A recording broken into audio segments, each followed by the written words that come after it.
Good evening friend, स्वागत है आप सभी का मेरे यूट्यूब चैनल में।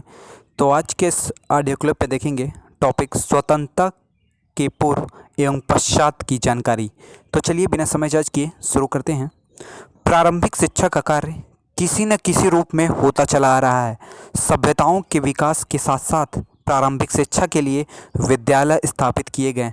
प्रारंभिक शिक्षा का इतिहास बहुत पुराना है। इस शिक्षा का प्रारंभिक स्वरूप गुरुकुलों में देखने को मिलता है। वैदिक युग में गुरुकुल में गुरु छात्रों को शिक्षा प्रदान करते थे। इसके बाद बौद्ध युग में बौद्ध मठों में शिक्षा प्रदान की जाती थी। शिक्षा का माध्यम पाली भाषा में था। मुस्लिम युग में शिक्षा मकतबों और मदरसों में दी जाती थी। फिर ब्रिटिश युग आया। इसमें ब्रिटिश शासक सामान्यतः शिक्षा के प्रति उदासीन थे।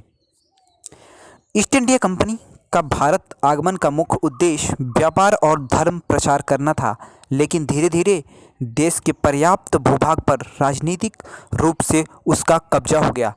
अपनी सत्ता को मजबूती प्रदान करने के उद्देश्य से उसे भारतीयों को शिक्षा प्रदान करने के प्रति ध्यान दिया जाना महत्वपूर्ण हो गया। यहीं से ईस्ट इंडिया कंपनी द्वारा भारतीय शिक्षा का आरंभ हुआ।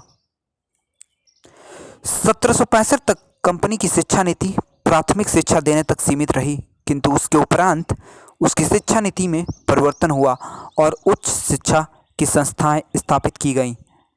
1781 में इसी संदर्भ में कलकत्ता मदरसा और 1791 में बनारस संस्कृत कॉलेज की स्थापना की गई।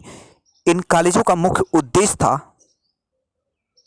कि मुसलमान नवयुवकों को मुस्लिम कानून और हिंदू नवयुवकों को हिंदू कानूनों में विशेष योग्यता प्रदान करके अंग्रेजी न्यायाधीशों को सहायता देने के लिए तैयार करना था। ब्रिटिश सरकार द्वारा शिक्षा के लिए प्रयास। फोर्ट विलियम कॉलेज की स्थापना इस संदर्भ में हुआ और इस कॉलेज की स्थापना कलकत्ता में 1800 ईस्वी में हुआ। यह कॉलेज कंपनी के असैनिक कर्मचारियों को भारतीय भाषाओं, हिंदू मुस्लिम कानून एवं भारतीय इतिहास की शिक्षा प्रदान करता था।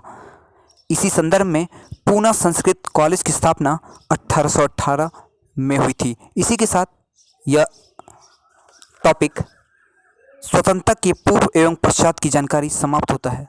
धन्यवाद।